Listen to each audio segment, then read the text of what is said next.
魚蛋、奶茶、燒賣、雞臭豆腐、龍鬚糖、珍珠雞、菠蘿包、豬腸粉、雪糕、叉燒包、多士牛肉爐、乾、兔仔餅、菠蘿包。食遍天下。主持奧斯逐一介紹港式美食。 YY 同你揾出各樣美食嘅英文。叉燒包。親包親包，叉燒親包。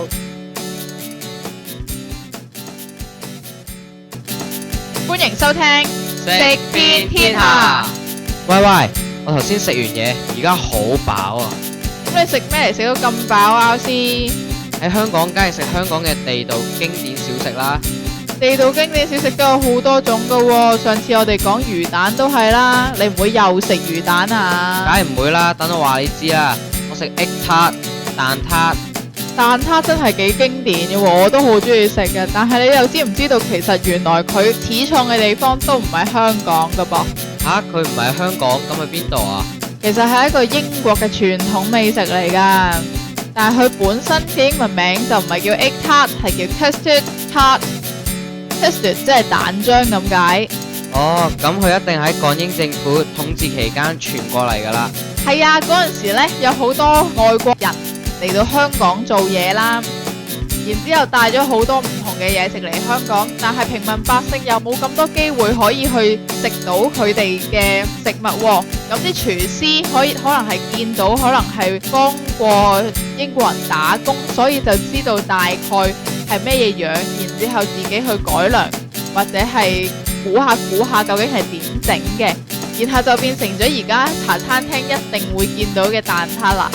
而傳統嘅英式蛋撻呢，就淨係有 short crust pastry， 即係牛油皮，載住啲 custard sauce 蛋漿，然之後攞去焗 bake it， 就會形成咗呢個咁美味嘅甜點噶啦。通常呢一類用麵粉搓成餅皮，再包住一啲餡料拎去焗嘅食物，我哋都會叫做 pastry。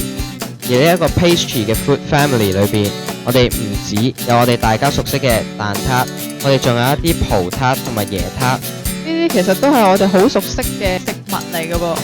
係啊，葡撻 Portuguese tart， 即係好似蛋撻咁整，然之後喺蛋漿嘅面頭鋪一浸焦糖 caramel， 然之後再拎去焗，就會形成葡撻。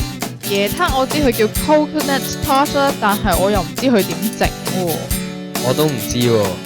咁我相信呢啲係佢哋嘅商業機密，我唔好去探討啦。喺香港，除咗見到牛油皮嘅蛋撻之外，仲會見到酥皮嘅蛋撻 puff pastry。講開又講，你又知唔知酥皮係點造成㗎？我哋通常會將一嚿粉團搓做一張餅皮，然之後將豬油放喺餅皮嘅中間，再對接完之後壓翻大個餅皮。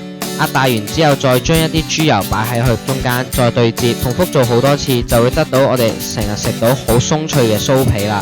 所以酥皮其實係一個好難整嘅餅底嚟㗎，唔止個皮啊，個餡料而家喺香港亦都可以揾到好多唔同嘅 variation 唔同嘅種類㗎喎。譬如好常聽到嘅燕窩蛋撻啦 ，Swift Net Egg Tart。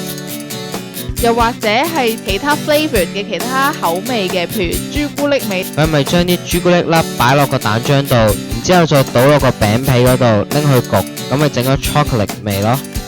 呢個係其中一個做法，但係有另外一個做法就係加可可粉啦 ，cocoa powder。講咗咁多種類，你最中意食邊一款嘅蛋撻呢？我中意食酥皮蛋撻喎，我覺得佢夠晒鬆化，幾好味啊！係啊，好 puffy 噶，但係呢，我就比較中意食牛油皮嘅蛋撻啦，因為佢個牛油皮好脆，好 crusty， 同個蛋漿嘅口感 texture 好滑嘅 ，very smooth， 形成一個對比 contrast， 咁樣我係同一時間可以享受到兩個極端嘅滋味啦。今日講住咁多先啦，下次我哋又講咩啊？下次我哋會介紹港式奶茶 Milk tea 非常之好，咁我哋期待下一次嘅節目啦，下次見，拜拜。